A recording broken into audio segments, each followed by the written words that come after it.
네, 오늘 함께 보실 말씀은 12번째 주제인데요. 혈루증 여인과 야이로의 딸에 관련된 말씀입니다. 이제 예수님의 권세에 관련된 부분들을 다시 한번 주제로 보며 오늘 내용들을 살펴보도록 하겠습니다. 우리 교재에서는 기적들에 관련된 내용들을 이야기를 하며 이 과정에서 특별히 중요하게 우리 교재가 이야기하는 부분은 질병과 수치심, 심지어 죽음까지도 이기신다라는 부분입니다. 주님께서는 단순히 기계적으로 어떠한 일을 바꾸시거나 기적을 베푸시는 분이 아니라 전 인격적으로 우리 가운데 오셔서 우리를 완성해 가시는 분임을 볼 수가 있지요. 그리스도인으로서 우리는 치유하시고 구원하시는 그 능력을 믿고 그러한 은혜를 경험하였기에 그들에게 나아가야 함이 우리 교재가 이야기하는 중요한 주제라고 이야기할 수가 있겠습니다. 그래서 신학적 주제는 이와 같고요. 이제 내용들을 함께 볼 텐데 오늘은 내용이 이전과는 조금 다르게 진행을 좀 하려고 합니다. 전에는 저희가 말씀을 좀 같이 보면서 교재의 내용과 제가 드리는 이 세부적인 내용들을 함께 좀 섞어서 봤었는데 오늘은 내용을 조금 더 분리시켜서 교재를 이미 예습해 오신 걸로 생각을 하고 먼저 교재 내용을 빠르게 본 뒤에 세부적인 내용으로 바로 넘어가도록 하겠습니다. 우리 교재에서 이야기하는 중요한 부분들은 특별히 29절까지의 내용을 하나로 묶으면서 야이로와 그 혈루병에 걸린 여인, 유출병에 걸린 이 여인을 하나의 공통된 관점으로 바라보고 있습니다.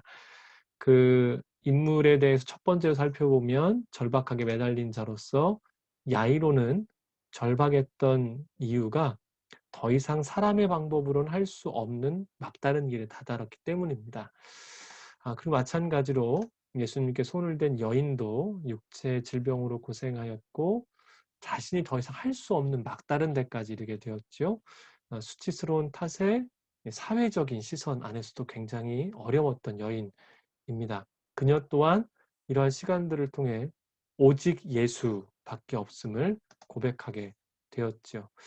이러한 절박한 믿음을 가진 사람들에 대한 네 가지 특징으로 이렇게 이야기하고 있는데요. 그 첫 번째가 예수님께만 소망을 두었다라는 것입니다. 야이로나 그 여인 모두가 그렇습니다.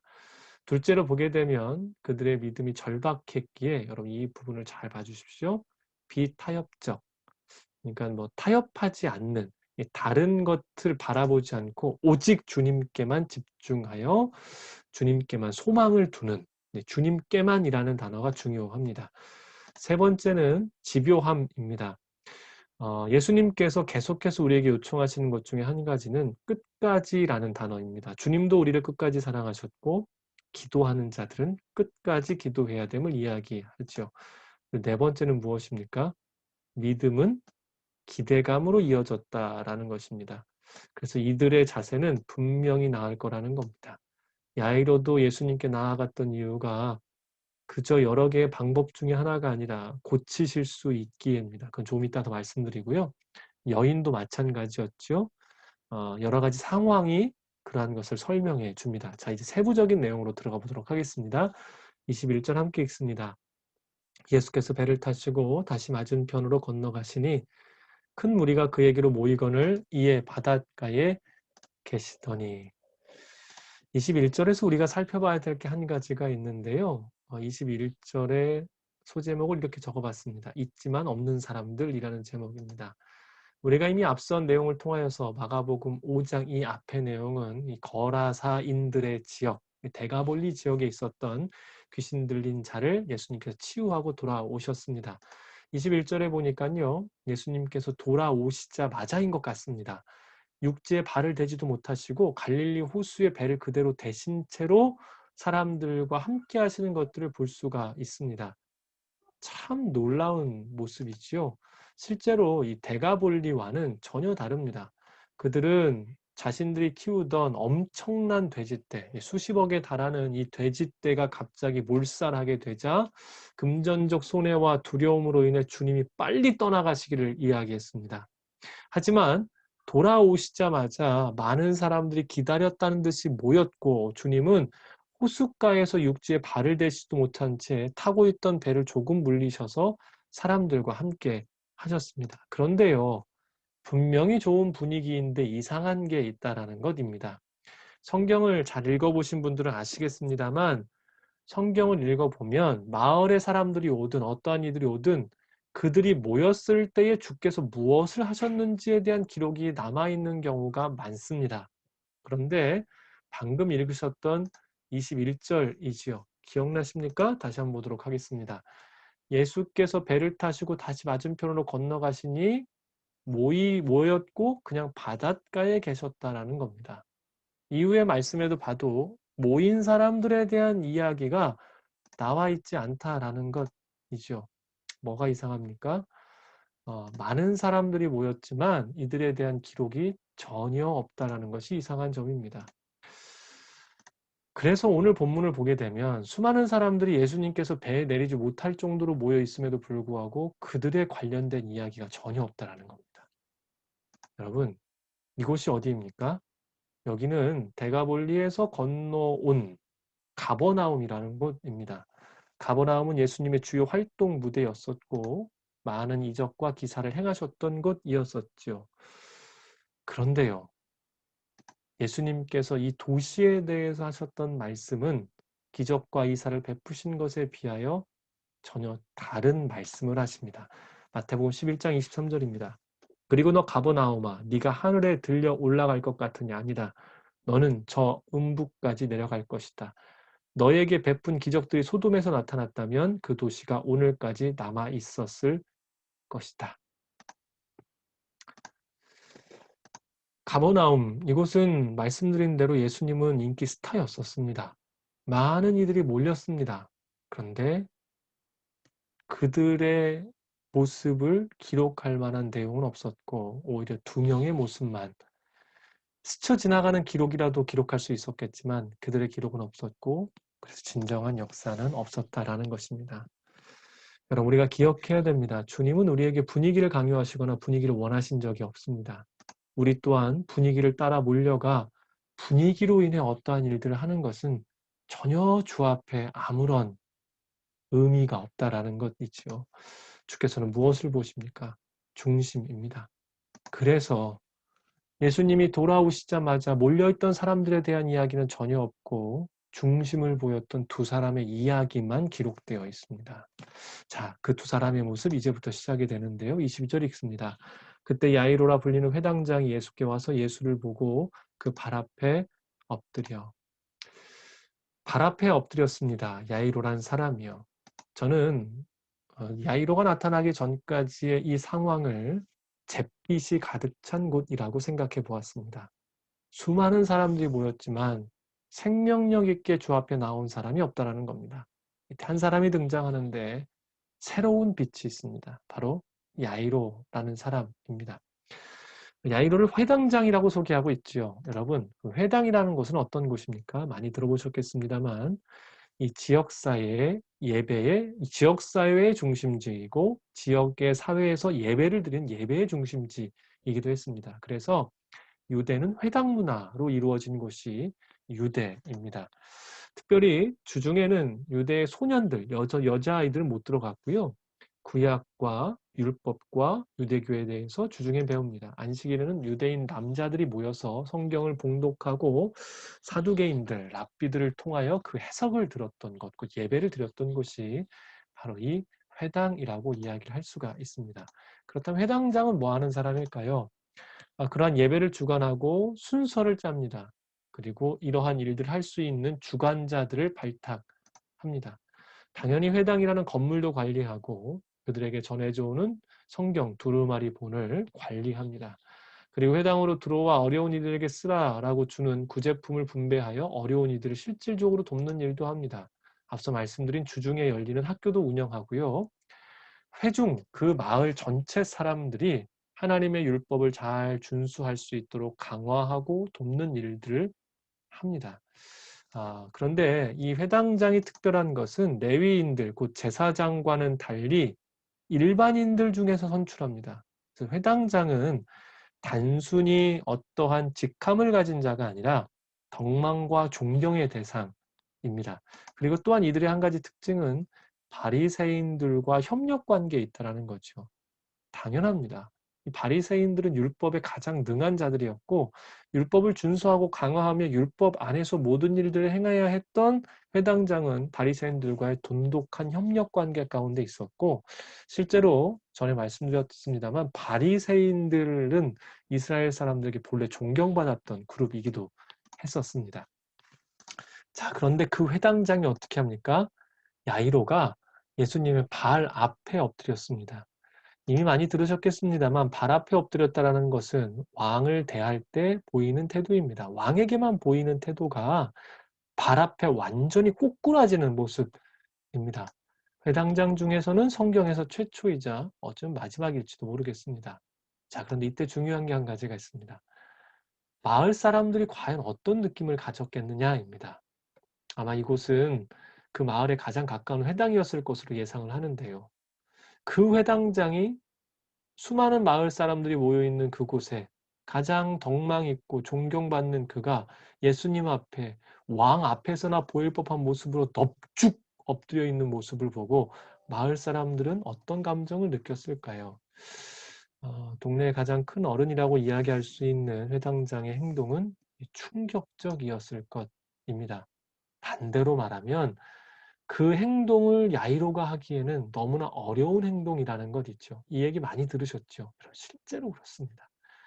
동네의 가장 큰 어른이 이제 물론 인기가 있었었습니다만 아직 검증이 안 된 랍비 정도 수준의 사람 앞에 넙죽 엎드린다는 것은 회당장으로서 쉽지 않은 일이었다라는 것이죠. 여러분, 이 야이로라는 사람이요. 그 이름의 뜻이 이렇습니다. 여호와가 깨닫게 한 사람. 오늘 야이로는 진정한 깨달음에 이른 것 같습니다. 어떠한 깨달음입니까? 예수님만이 구원자이시고 온전하게 하시는 분이라는 깨달음이 그 안에 있었기에 이러한 행동을 할 수가 있었습니다. 여러분, 아까 말씀드렸던 바리새인들과 협력 관계에 있었던 게 회당장입니다. 바리새인들의 적은 예수님이었습니다. 회당장이 바리새인들을 거슬러 예수님 앞에 엎드렸다는 것 자체도 굉장히 어려운 일입니다. 그는 했습니다. 진정한 깨달음이 그 가운데 있었던 것이죠. 그런데 무엇을 통해 깨달음이 이르렀습니까? 그는 아마 여러 차례 예수님에 대한 이야기를 들었을 겁니다. 깊이 생각하고 또 생각하는 가운데 어떤 일이 터집니까? 자녀의 문제가 더 이상 막다른 골목에 이르러 나아갈 길이 없는 그 시간, 그는 문제를 통해 중심으로 주님께 나아갔던 것이지요. 실제로 야이로가 깨달음을 얻었다는 것은 이 한 가지 때문입니다. 지금의 상황에서 야이로가 실제로 할 수 있는 일 자체가 없었습니다. 이제 더 이상 두 손 두 발 다 들고 아무것도 할 수 없었기에 그 안에는 선택할 수밖에 없는 시간이 왔었던 것이지요. 그리고 여호와께서 깨닫게 하신 은혜를 통하여 그는 주님 앞에 나아갔던 것입니다. 그래서 오늘 야이로의 태도를 보며 우리가 고백해야 될 한 가지가 무엇일까요? 나는 아무것도 할 수 없습니다. 라는 이 고백이 주님의 은혜를 구하며 받는 이들에게 가장 중요하다는 것입니다. 결국 자녀의 문제를 통해 야이로는 고백하게 되었습니다. 나는 이제 더 이상 아무것도 할 수 없습니다. 사랑하는 여러분, 너무 많은 이야기를 통해서 이 본문을 들으셨겠습니다만 결국 본문이 우리 가운데 계속해서 요청하는 한 가지는 겸손함으로 그 겸손의 고백으로 자신을 온전히 낮추어 주님께 나아가라는 것입니다. 우리는요. 주님께 간구하면서도 참 우리 체면을 많이 살리려고 합니다. 그럼 기도하다가 이루어지지 않으면 왜 삐지십니까? 왜 마음이 상하지요? 이 한 가지 때문입니다. 내가 이렇게 기도했는데. 도움을 주님께 구하고 내가 도움을 구했는데 안 들어줬다고 화를 내는 것이 말이 되는 걸까요? 사랑하는 여러분, 겸손함으로 나아가는 것, 나는 진정으로 아무것도 할 수 없어서 주님의 은혜를 구한다라고 고백하는 것, 정말 중요한 모습입니다. 특별히 체면과 그리고 경험. 한국 사회에서의 체면이 좀 문제가 있는데요. 연령이 올라갈수록 주님과의 깊은 교제, 생동적인 은혜, 우리 안에 역사하시는 성령의 충만함을 경험하지 못하게 하는 이 방해가 이 체면이라는 이 단어 때문입니다. 예배를 드려도 주변의 시선이 신경이 쓰이고 기도를 해도 주변에 신경 쓰일 때가 너무나 많습니다. 야이로는 체면을 버렸죠. 자신의 경험도 내려놨습니다. 사람들이 나를 어떻게 바라볼까? 그리고 그동안 내가 그 예수님을 바라봤던 모든 시선들까지도 다 내려놓고 사람들의 시선과 나의 시선을 내려놓고 주님 앞에 나아갔습니다. 반드시 주님의 새롭게 하심을 경험하게 될 것입니다. 예외가 없습니다. 여러분 이것은 반드시 경험하게 되는 영적인 법칙입니다. 23절 계속해서 읽습니다. 간절히 애원했습니다. 제 어린 딸이 죽어갑니다. 제발 오셔서 그 아이에게 손을 얹어 주십시오. 그러면 그 아이가 병이 낫고 살아날 것입니다. 24절 계속해서 읽습니다. 우리말 성경으로 돼서 죄송합니다.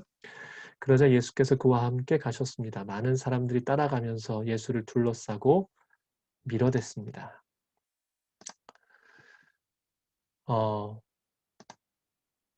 여러분들께 한 가지를 묻고 싶은 게 있어요. 만약 여러분들이 예수님만큼의 능력과 힘과 재력이 있다면 여러분은 누구와 함께 하시겠습니까? 지금 우리의 대답이야 당연히 아유, 어려운 사람들, 도움이 필요한 사람들과 함께 하겠다라고 이야기하시죠. 혹시 오늘 말씀을 듣는 분들 중에 예전보다 삶의 환경이 많이 좋아지신 분들이 계십니까? 저도 그렇습니다. 저희 집도 정말 어려웠던 환경에서 지금은 뭐 저희 동생들도 저도 차가 한 대씩 있으니까 얼마나 잘 사는지 모르겠습니다. 여러분 그런데요. 그래서 요즘에 누구랑 함께 하십니까? 누구와 함께 마음을 나누고 어떤 이들과 시간을 보내십니까? 우리의 대답은 정해져 있는데 실제는 그렇지 않을 때가 많다는 것이죠. 사람의 속성상 많이 가질수록 더 높은 곳으로 가려 합니다. 주님은 참 놀랍습니다. 그 능력을 가지시고 힘이 있으셨고 모든 권세를 가지신 분은 늘 죄인을 찾아다니셨고 아픈 자들과 함께 하셨습니다. 기억해 주십시오. 예수님께 나아가며 주님을 사랑할 수밖에 없는 그 이유가 주님은 이러하신 분이기 때문입니다. 우리 또한 그러한 삶을 살아야 되겠죠.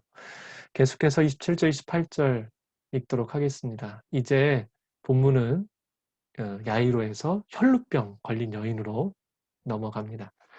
예수의 소문을 듣고 무리 가운데 끼어 뒤로 와서 그 여인입니다. 그의 옷에 예수님의 옷에 손을 대니 이는 내가 그의 옷에만 손을 대어도 구원을 받으리라 생각함일러라. 여러분 이 고백 참 놀랍지 않습니까?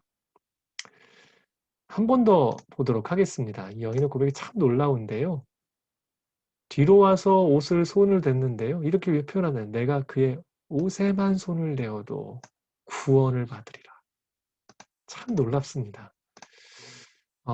이런 고백 누가 할 수 있을까요? 특별히 제가 아까 밑줄을 쳐서 읽었던 28절에 보면 28절은 원어상으로 미완료형입니다. 이게 무슨 말이냐면 이 여인이 예수님께 돌아와 사람들 사이에서 본래 주님 뒤에 곁에 다가설 때까지 계속해서 그 손을 대는 그 순간까지도 계속해서 내가 옷가에 손만 대어도 구원을 얻게 된다라는 말을 반복하고 있었다는 겁니다. 이건 자기 암시가 아닙니다. 절대 믿음입니다. 어떻게 이런 고백이 나올 수 있을까요? 이 여인은 어떻게 이런 고백으로 죽게 나아갈 수 있었을까요? 우리가 읽지 않았던 25절과 26절에 답이 나와 있습니다. 12해를 혈중으로 알아온 한 여자가 있어 많은 의사에게 많은 괴로움을 받았고 가진 것도 다 허비하였으되 아무 효험이 없고 도리어 더 중하여졌던 차에 이 여인이 이러한 병들을 앓고 있었었죠. 혈루증, 하혈하는 일입니다. 끊임없는 하혈로 인해서 이 여인은 부정한 여인이 되었고 우리 성경에서는 12회 야이로의 딸과 같은 그러니까 그 딸이 태어나면서부터 어쩌면 이 여인은 그 아이의 평생의 시간 동안 부정한 삶을 살았다라는 것입니다. 실은 이 12해가 진짜 12해일 수도 있고, 잘 아시는 것처럼 이스라엘에서 1, 3, 4, 7, 10, 12는 완전 숫자 혹은 꽉 찬 숫자라고 이야기를 합니다. 그래서 12는 실제 해를 가리킬 수도 있고, 아니면 그녀가 정말 오랜 시간 동안 고통을 받았다라는 것을 의미할 수도 있습니다. 여러분, 그런데 이 여인이 왜 부정한 여인이 됩니까? 레위기에 보게 되면 그 생리를 하는, 그 하혈을 하는 여인들을 부정한 여인이라고 하여서 그 여인에게 가까이 하지 말 것을 성경이 율법으로 명시해 놓았습니다. 여성분들 보시기에 어떠십니까? 이 이야기가 좀 부당하신가요? 그런데요, 이 이야기는 여인들을 보호하기 위한 율법입니다. 지금도 여성의 인권에 대해서 우리는 제고해야 될 것들이 참 많은데요. 이 수천 년 전 예수님 시대, 특히나 예수님이 오시기 훨씬 수천 년 전인 이 레위기가 만들었던 요 시기에 여성들의 인권은 어떠했을까요? 이름조차도 기록되지도 않고 숫자로 세지도 않았던 여성들이라면 그들은 인권이 없었습니다. 여인의 컨디션과 상태에 상관없이 남성들은 여인을 자신의 소유물로 여길 수 있었던 상황이었거든요. 그래서 여인들을 보호하기 위하여 다가서지 못하도록 했던 것이 하나님이 주신 율법이었다라고 많은 주석학자들이 이야기하고 저 또한 깊이 동의합니다. 피는 생명이기에 그 생명이 흘러나오는 것 자체가 부정해질 수도 있지만, 또 한 가지 지금 의학적으로 보더라도 이때는 보호받아야 될 때여서 남성들이 접근을 하지 못하도록 율법으로 아예 막아놓은 것이지요. 자, 그런데 26절을 보게 되면 많은 의사들에게 많은 고통, 곧 이 여인은 부유했던 여인임을 알 수가 있습니다. 그 당시 의사를 찾는다라는 것 자체가 부유한 자들만 할 수 있었던 것이기도 하거든요. 그런데 당시 학자들이 이런 표현을 썼습니다. 아무리 훌륭한 의사도 사형감이다. 그 당시에 의술이 그렇게 뛰어나지 않았던 것을 충분히 짐작할 수 있는 말입니다. 그 당시 민간요법들도 있었습니다. 밭에 불을 피워놓고요. 그 불을 피우는 연기가 그 여인의 몸을 감싸서 이 하체에 닿으면 출혈이 멈춘다라는 그러한 이 민간요법이 있었다고 합니다. 여인이 이거 해봤을까 안 했을까요? 해봤을 겁니다. 그리고 이 들판에 나가서 소리를 막 지르면 하혈이 멈출 수 있다라는 민간요법이 실제 있었답니다. 뭐 징을 치기도 하고요. 아마 이 여인은 다른 사람들이 보기에 미쳤다고 소리를 들을 만한 그런 행동들 수도 없이 했을 겁니다. 하지만 의사도 민간요법도 아무것도 되지 않았다라는 것이지요. 이 여인 또한 막다른 골목에 다다르게 됐습니다. 많은 의사들로 인하여 많은 고통을 받았고 모든 것이 다 탕진되었습니다. 소진되었습니다. 여러분, 답이 없는 고난 가운데 누구를 찾아야 되겠습니까? 최고의 지혜는 주님을 찾는 일입니다. 여기에 답이 있습니다. 다시 한번 부탁드립니다. 특별히 오늘 우리가 감정적으로 우리의 마음이 완전히 무너져 갈 때 감정이 여러분들을 내어 맡기지 마십시오. 주님을 찾아야 됩니다. 그때 주의 음성 듣기를 노력해야 됩니다. 주님께 마음 드리기를 힘써야 됩니다. 그런데요, 이렇게 주님을 찾았는데 낫지 않는다면요. 예, 그런데 그 안에 구원이 있습니다. 성도님들께서도 잘 아시겠습니다만 목회자로서 참 많은 분들을 만나고 다른 목회자분들의 이야기를 또 듣습니다. 정말 감사한 이야기는 이분들의 고백이 동일하다라는 거예요. 병이 나은 것보다 주님을 만난 게 귀하다라는 겁니다. 오늘 부정한 여인이 목숨을 걸고 예수님께 다가갑니다. 고난이 그녀를 낮추었고 주님만 찾게 했고 참된 것으로 나아가게 했다라는 것이지요. 사랑하는 여러분, 여러분들께 부탁드리는 한 가지는 이제 그 고난을 통하여서 주님을 바라보시기를 소원합니다. 오늘 고난, 감정의 격함, 그 모든 어려움들은 주님을 찾으라라는 주님의 메시지임을 기억해 주십시오. 이제 두 번째 내용으로 넘어갑니다. 본문의 내용부터, 교재 내용부터 빠르게 살펴보도록 하겠습니다. 그래서 이 혈루증을 알아온 여인의 이야기가 마무리되는데요. 그리스도 없이는 누구라도 공경에 처한다. 그리고 우리에 대한 이야기를 하죠. 우리는 그녀와 같이 부정하지는 않지만 마음의 부정함이 있습니다. 자유롭지 않다라는 것입니다. 그렇다면 그 여인이 하였던 것처럼 우리 또한 정결케 하시고 깨끗게 하시는 주 앞에 나아가는 일이 우리의 소망이 되어야 되고 마땅히 해야 되어야 될 일입니다. 우리의 죄 때문에 부정하게 되었기에 주님 앞에 다가서기를, 주님 앞에 온전히 나아가기를 거리끼는 모습들이 있습니다만, 오늘 우리가 수치심이 아니라 마음을 다해 주 앞에 나아가는 일들이 진정으로 필요합니다.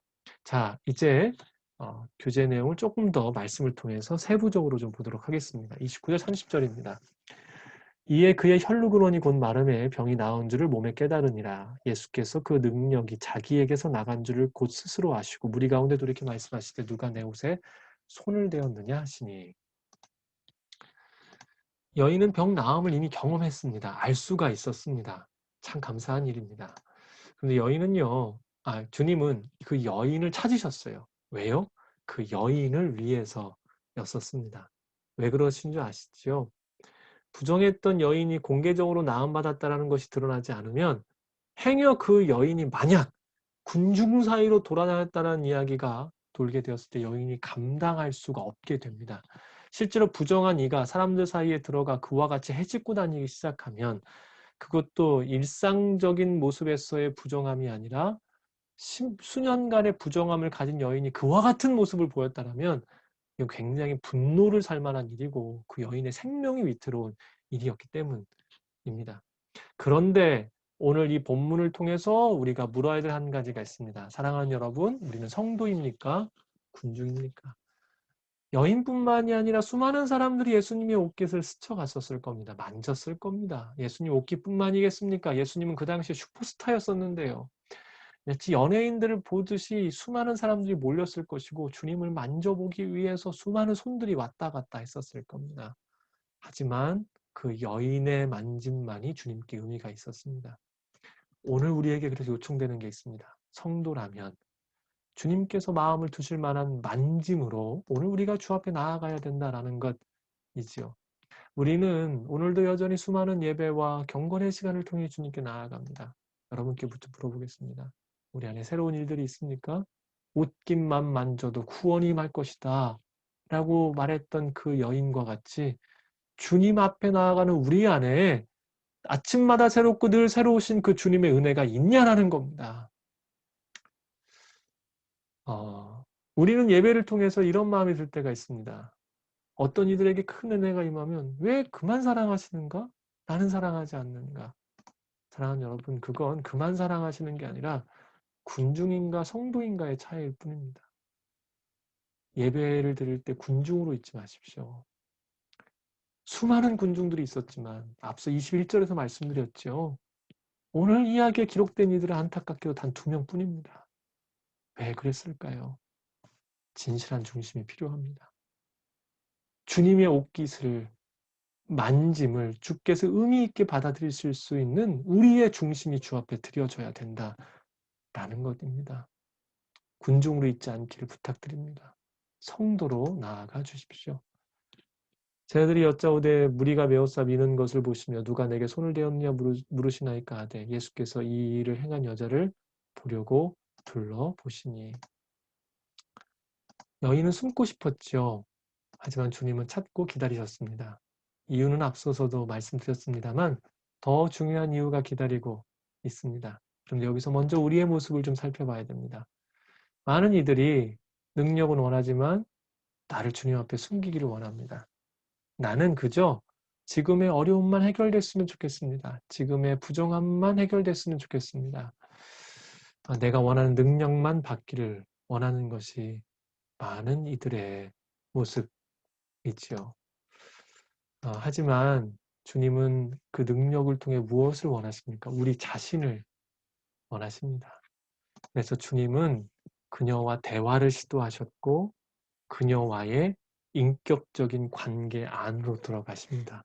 단순히 병 고침으로 끝나지 않고 그녀의 허물과 수치심을 비워내시고 그녀가 온전히 설 수 있도록 이끌어 주시죠. 오늘 우리 또한 마찬가지입니다. 사랑하는 여러분, 기도의 제목을 주신 이유 여러 번 말씀드렸죠. 이 시간을 통해 정말 여러 번 말씀드렸습니다. 오늘 우리에게 기도의 제목을 주신 것은 기도의 제목이 이루어지는 것이 궁극적인 목표가 아닙니다. 그 시간을 통해 주께 나아가는 것입니다. 그 시간을 통해 주님과 이야기하는 것입니다. 제가 전주대학교에서 4년 동안 있었을 때 학생들을 통해 많이 들었던 이야기 중에 한 가지가 그겁니다. 부모님들의 의도가 아주 정확하게 보이는 거죠. 용돈을 일부러 집에 와서 받게 하시는 부모님이 있다라는 겁니다. 왜 그럴까요? 자녀가 어느 순간 머리가 크고 자신 중심적인 삶을 살다 보니 부모님과의 관계가 소원해지는 겁니다. 부모님은 한 번이라도 그 아이 더 보시려고 일부러 그 아이를 부르시는 것이지요. 오늘 우리 가운데 하나님의 능력이 임하는 것, 여러분 일회적입니다.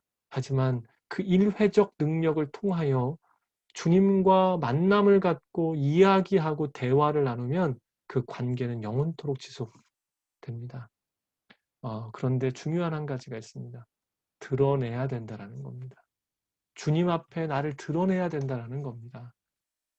나를 드러낸다는 것은 무엇입니까? 그에게 내 연약함을 보인다는 것은 나와 그는 친구라는 것이죠. 나는 그를 의지한다는 겁니다.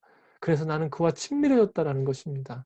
그래서 오히려 우리의 드러냄을 통하여 우리는 세상과 구별되어 거룩함으로 하나님께 나아갈 수 있습니다. 만남 후에요. 그래서 주님께서는 그녀에게 이제서야 이렇게 말씀하십니다. 예수께서 이르시되 딸아 너의 믿음이 너를 구원하였으니 평안히 가라. 너의 병에서 놓여 건강할지어다. 아멘. 여러분 여기까지 들으셔야 됩니다. 생각보다 많은 이들이 이 앞에서 은혜만 경험하고 관계가 맺어지지 않아 마치 돼지가 다시금 자신의 시궁창으로 들어가는 것 같은 그런 안타까운 모습을 수많은 사람들이 보입니다. 이재철 목사님 아시죠? 이재철 목사님께서 신유의 능력이 있었다는 것도 아십니까? 그런데 이 이재철 목사님께서 신유의 은사를 받고 신유의 은사를 행하다가 그 큰 암이라는 병을 어떤 이에게 하나님의 은혜를 쫓아 흘려보내요. 그분이 고쳐지게 됐는데요. 더 이상 신유의 은사를 쓰지 않겠다고 다짐하신 이유가 있었습니다. 이런 이유 때문입니다. 그분이 암이라는 중병이 나중에 발견됐고 병원에서는 손 쓸 수 없는 시간이 되었고요. 이재철 목사님이 전도사 시절에 그분이 너무 안타까워서 전심을 다해 기도했는데 이 암 덩어리가 사라진 겁니다. 너무 은혜롭고 기뻐서 병원에서 진단을 받고 그 소식을 전에 듣고 난 다음에 너무 기뻤는데 그 뒤에 그 남자분이 갔던 곳이 불륜녀를 만나러 간 겁니다. 다시는 신유의 은사를 쓰지 않겠다. 말씀이 들어가야 된다고. 사람이 말씀으로 살게 된다라는 것을 알고 신유의 은사에 대해서 하나님 앞에 겸손히 내려놓으셨다라고 이야기를 하시더군요. 여기까지 이르셔야 됩니다. 주님과의 대화로 나를 드러내므로 주님과의 관계 맺음으로 나아가셔야 됩니다. 자, 이제 야이로의 딸의 마지막 부분 함께 보도록 하겠습니다. 우리 교재 내용부터 함께 봅니다. 우리는 예수님이 어떤 점을 신뢰해야 될까? 야이로의 딸을 고치셨던 주님의 모습을 보며 신뢰해야 될 부분인데요. 예수님의 능력이고요. 두 번째는 예수님의 임재입니다. 어떤 상황 속에서도 함께 하신다. 그리고 세 번째는 예수님의 긍휼입니다. 우리를 긍휼히 여기시는 하나님의 사랑은 도무지 측량할 수가 없습니다. 주님은 야이르보다 더 아픈 마음으로 함께 하셨습니다. 네 번째, 약속입니다. 주님의 약속은, 그 언약은 반드시 이루어지기 때문입니다. 오늘 교재에 중요한 이야기가 나오는데요. 다음 계단, 모든 계단 전체를 다 보여주진 않으시지만 우리 교재에 보면 다음 계단을 보여주시는 분이라는 것입니다. 우리는 오히려 그 주님을 신뢰함으로 나아갈 때 오늘 주 안에 누리는 은혜를 경험할 수 있게 됩니다. 자, 이제 세부적인 내용들 좀 보도록 하겠습니다. 35절입니다. 이제 야이로가 중간에 이제 혈루병 걸린 여인 이후에 바로 예수님을 만나는, 예수님을 다시 이동하는 장면으로 넘어가는 거죠. 아직 예수께서 말씀하실 때 그 혈루병 걸린 여인에게 말씀하신 중입니다. 회당장의 집에서 사람들이 와서 회당장에게 이르되 당신의 딸이 죽었나이다. 어찌하여 선생을 더 괴롭게 하나이까. 비보가 전해지지요. 딸이 죽었습니다. 총각을 다투는 시간 한 여인이 끼어들었고 야이로는 최선을 다했습니다. 물거품이 되어버렸습니다. 제가 잘못 오타가 나왔습니다. 다른 걸 원래 쓰려고 했다가 오타가 난 것 같습니다. 회당장인 야이로의 마음은 어떠했을까요, 여러분? 어떤 마음이었을까요? 제가 이 백부장이라는 단어를 쓴 이유가 있습니다. 야이로에게 있어서 야이로가 보였던 모습이 최선이었냐라는 질문이 저에게 들었습니다. 여러분, 최선이었습니까? 예수님께 다가왔던 백부장 기억하십니까? 이 백부장 어떻게 합니까? 말씀 하나 없어서 주님을 모시는 것을 감당할 수 없다는 백부장의 믿음. 만약 야이로가 예수님께 백부장과 같이 똑같은 모습을 보였다면 어땠을까요? 이 부분은 조금 안타까운 부분입니다만 그래도 주님은 우리를 긍휼히 여기시는 분입니다. 계속해서 말씀 읽어가 보도록 하겠습니다. 예수께서 그 하는 말을 곁에서 들으시고 회당장에게 이르시되 두려워하지 말고 믿기만 하라 하시고 사랑하는 여러분, 모든 상황이 무너질 때 내가 해야 되는 것은 무엇일까요? 딱 한 가지입니다. 예수님 믿는 것, 예수님 바라보는 것입니다. 이것이 우리가 말하기는 쉬워도 실제로 삶의 현실 가운데 그러지 못하는 것을 너무나 많이 경험하게 됩니다. 감정에 취하고 상황을 묵상하고 사람들의 말에 귀 기울이게 되고 환경에 눌리는 것이 우리이지요. 예수님 믿는 것, 주님 바라보는 것이 우리가 진정으로 해야 될 일입니다. 근데 주께서 두 가지 요청하셨죠. 첫 번째, 두려워하지 말아라. 기억해 주십시오. 한 번 더 이야기하겠습니다만 두려움으로 이루어지는 일은 아무것도 없습니다. 주님께서 말씀하십니다. 두려워하지 말고. 첫 번째죠. 두려워하지 말고. 주님을 바라본다라는 것은 두려워하지 않는 일입니다. 그리고 무엇 말씀하십니까? 믿기만 하라. 믿는다라는 것은 온전히 의지한다는. 여러분, 이 두려워하지 않는다라는 것을 반절 도론했다라면 그 다음 해야 될 것은 무엇이냐면 두려워하지 않기 때문에 사방팔방으로 뛰어다니는 게 아니라 두려워하지 않기 때문에 주님께 무게 중심을 맡겨드리는 겁니다. 그리고 그래서 어떻게 하는 겁니까? 새로운 시선. 주께서 허락하시는 시선으로 오늘 바라보는 일이 우리가 해야 되는 일이라는 것이지요. 우리가 해야 될 한 가지가 있다면 삶의 모든 시간 가운데 이것을 적용하고 경험해야 된다는 것이죠. 그래서 오늘 여러분들께 꼭 말씀드리고 싶은 한 가지가 있습니다. 믿을 때 이미 구원은 임한다는 것이죠. 사랑하는 여러분, 현상이 바뀌어 구원을 경험하는 것이 아니라는 겁니다. 믿기에 이미 구원을 경험합니다. 이번 주 월요일 다니엘의 본문 기억하십니까? 다니엘 6장. 사자굴에 던져진 다니엘이지요. 여러분 혹시 본문 쭉 읽어보셨습니까? 6장 초반부터 끝까지 보게 되면 사람들이 계략을 짜고 이 왕과 계속된 이야기, 다리오 왕과 계속된 이야기를 할 때요. 놀랍게도 다니엘에 대한 다니엘의 말이나 다니엘이 어떤 기도를 했다는 것이 아무것도 안 나옵니다. 다니엘이 몰랐을까요? 알지요. 그 나라의 최고 왕 밑에 가는 권력자인데 그걸 몰랐겠습니까? 알았지요. 그래서 성경은 저자인 다니엘은 그때 자신이 뭘 위해서 기도했고 무엇을 위해서 엎드렸는지 자체를 아예 기록하지 않습니다. 그냥 평소에 하던 기도 3번 했다라는 것만 나오고 있습니다. 그리고 다니엘은 구원을 받죠. 여쭤보겠습니다. 다니엘은 언제 구원받았습니까? 사자굴에서 구원받은 게 아니라 이미 하나님을 믿고 있는 그 시간에 이미 그의 구원은 확정됐다라는 겁니다. 다니엘과 새 친구가 뭐라고 이야기합니까? 우리는 당신의 신상 앞에 절하지 못한다. 하나님께서 우리를 구원하실 것이다. 그리 아니하실지라도 나는 감사한다. 주님을 믿는다. 여러분, 우리의 구원은 언제 정해질까요? 현상이 바뀌었을 때 구원이 임하는 것이 아니라는 겁니다. 어느 순간 우리는 기도하다 보면 일이 이루어져야 구원이 임한다라고 생각을 합니다. 하지만 그렇지 않습니다. 구원은 믿을 때에 이릅니다. 여러분, 우리가 어떻게 구원받았습니까? 죽어야 합니까? 그건 믿음이 아니죠. 죽기 전에 우리는 구원받았다는 거 알고 있지 않습니까? 그런데 왜 현실의 삶 가운데에서는 주님이 행하셔야 구원하신다라고만 생각합니까? 그렇지 않다라는 겁니다. 제가 이번에 다니엘서를 보면서 참 깊은 깨달음이 있었습니다. 다니엘은 달랐구나. 우리는 현실에 매여 있는데 그는 진정한 구원을 받은 사람이구나. 오늘 우리가 진정으로 그렇지 않습니까? 실제 믿음이라는 것은 구원에 이르게 하는데 오늘 우리의 삶이 진정으로 하나님을 믿으면 이미 구원은 임하여 있다라는 것이지요. 어떠한 상황이 펼쳐도 상관이 없습니다. 궁극적으로 하나님이 우리를 구원하시기 때문입니다. 믿으십시오. 믿음으로 구원에 이르신 여러분, 믿으십시오. 이미 구원은 우리 가운데 임하여 있습니다. 37절입니다. 베드로와 야고보와 야고보의 형제 요한 외에 아무도 따라옴을 허락하지 아니하시고. 여기서 특별히 생각해 봐야 될 한 가지가 있는데요. 왜 3명만 부르셨을까요? 성경은 받을 수 있는 자에게 준다고 말씀하십니다. 달란트 비유 잘 아시죠? 중심을 아시는 하나님께서 맞는 은혜를 베푸십니다. 태도와 자세, 중심을 준비하십시오. 그래야 더 깊은 은혜를 경험할 수 있습니다. 다시 한번 이야기합니다. 믿음으로 인해 이미 구원이 임했습니다.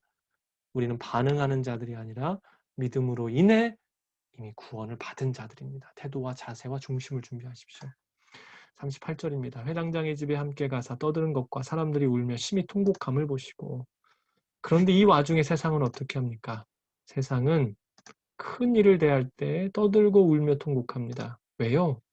그들이 할 수 있는 게 그거밖에 없기 때문에 그렇습니다. 어려운 일이 닥치면 뭐합니까? 떠들기 시작합니다. 이게 어떻다, 저게 어떻다, 죽겠다, 살겠다. 그리고 그 일이 조금 더 가면 어떻게 합니까? 통곡하며 앉아서 웁니다. 한 번 더 말씀드립니다. 낙담은 어떤 도움도 줄 수 없습니다. 세상의 모습으로 살지 마십시오. 오늘 우리는 주님의 사람이기 때문에 그렇습니다.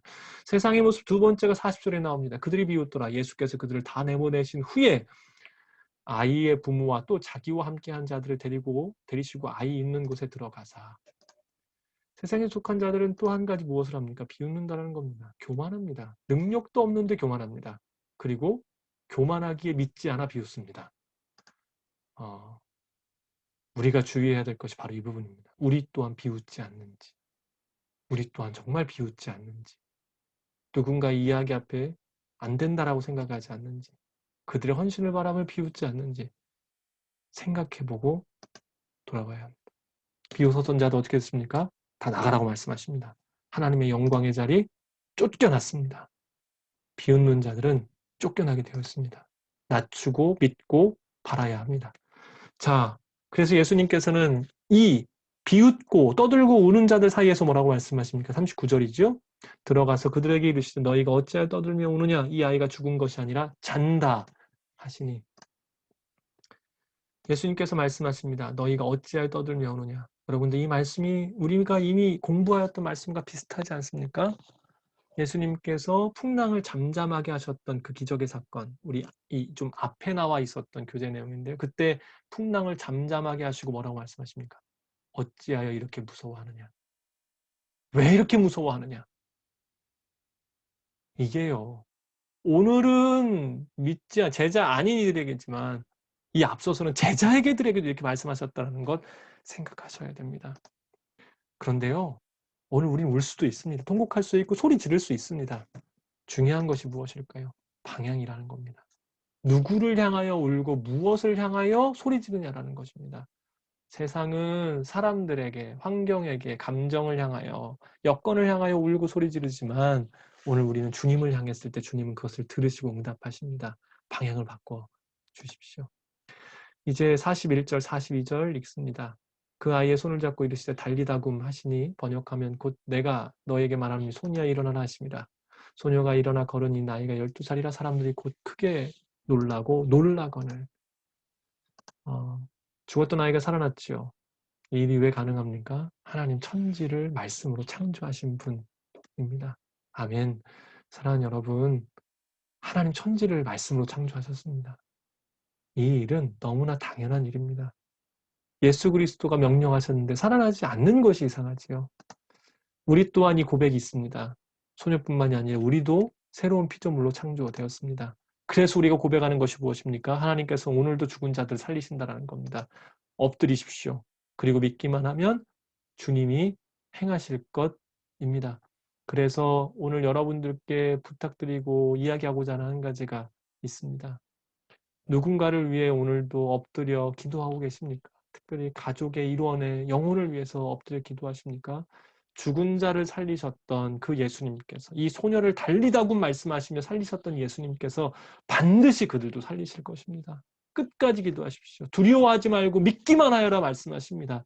이미 구원은 임하였고 주님은 우리 안에 이루어 가실 것입니다. 43절만 읽겠습니다. 예수께서 이 일을 아무도 알지 못하게 하라고 그들을 많이 경계하시고 이에 소녀에게 먹을 것을 주라 하시니. 오늘 좀 길었지요. 마지막으로 한 가지만 이야기하고 마무리하도록 하겠습니다. 예수님께서 왜 알리지 말게 하셨을까요? 두 가지 이유 때문입니다. 그 첫 번째는 소녀와 그 가정 때문입니다. 준비되지 못한 자들이 높아지면 위험해집니다. 사랑하는 여러분, 우리 안에 주께서 놀라운 일을 행하셨을 때 그때 주님 앞에 귀 기울이십시오. 주님이 우리에게 이렇게 말씀하실 수 있습니다. 이거 누구에게 말하지 마. 실제로 준비되지 않은 이들이 놀라운 일을 경험하여 타락한 자들이 정말 많습니다. 제가 10대 때, 그러니까 지금으로부터 한 30년 전쯤에 한국 교회 안에 많이 돌았던 것 중에 하나가 천국과 지옥을 다녀왔다. 이런 일들이 있었을 때 간증 집회들이 굉장히 많았습니다. 그분들은 어떻게 되셨을까요? 제가 전해드렸던 몇몇 분들은 정상적인 신앙생활로 나아가셨던 분이 없었습니다. 오늘 주께서 우리 안에 일을 행하십니다. 어쩌면 주님은 그것을 나를 위해 말하지 말고 주님과의 놀라운 기억과 추억으로 기억하라고 이야기하실 때가 있습니다. 그럼 그렇게 해주십시오. 우리가 준비되지 않았다면 이야기하지 않는 것이 더 좋습니다. 두 번째입니다. 더 중요한 이유인데요. 그리스도께서 받으실 만한 영광이 따로 있다는 겁니다. 이 일이 참 놀라운 일이죠. 예수님이 사람 살리셨다. 어느 누구도 하지 못한 일, 예수님의 이름이 높아질 수 있습니다. 하지만 주님은 이것을 영광으로 생각하지 않으셨다는 겁니다. 주님의 영광은 무엇입니까? 요한복음에 보면 인자가 영광을 받을 때가 왔다라고 말씀하셨던 그 영광은 십자가를 뜻합니다. 우리는 예수님을 믿으면서도 여전히 우리에게 일어난 놀라운 일들을 사람들 가운데 이야기하여 영광을 취하려 합니다. 제가 그렇습니다. 사랑하는 여러분, 아무에게도 이야기하지 말라라고 이야기하신 그 주님의 모습은 결국 진정한 영광이 무엇인지를 보여주시기 위함입니다. 오늘 우리가 주님을 따르는 자라면 우리가 진정으로 예수님을 사랑하고 주님으로 인해 생명을 얻게 된 자들이라면 오늘 우리 또한 진정한 영광이 무엇인 줄 알아 드러내야 될 것이 따로 있음을 기억해 주십시오. 주님의 영광이 우리의 영광이 되기를 주님의 이름으로 축복합니다. 자, 이제 나눔 질문 두 가지 보도록 하겠습니다. 나는 그러니까 문제와 환경과 사람, 어떤 어려움이 있었을 때 일 앞에 엎드리는지, 주님 앞에 엎드리는지, 최근에 일어난 일들과 감정적인 부분을 되돌아보면서 우리 모습을 함께 나눠보셨으면 좋겠습니다. 그리고 두 번째인데요. 믿기에 구원이 임하셨습니까? 경험하기에 반응하고 있습니까? 아까 설명을 조금 덜 드렸는데요. 여러분, 되어진 일을 보고 놀라워하는 건 누구나 다 합니다. 그건 반응이라고 이야기합니다. 하지만 믿음은 다릅니다. 믿음은 바라는 것들의 실상입니다. 보이지 않는 것들의 증거입니다. 우리는 이미 믿기에 구원을 경험해야 되는 사람들입니다. 경험이 되어서 구원이 맺다라고 이야기하는 건 글쎄 의미가 있을까요? 진정한 믿음이라고 보기는 어렵습니다. 과연 오늘 우리가 삶의 현장 가운데에 어떠한지, 온전한 믿음을 위해 어떻게 나아가야 될런지 함께 나누시면 좋겠습니다. 오늘 내용은 여기까지 함께 하도록 하겠습니다.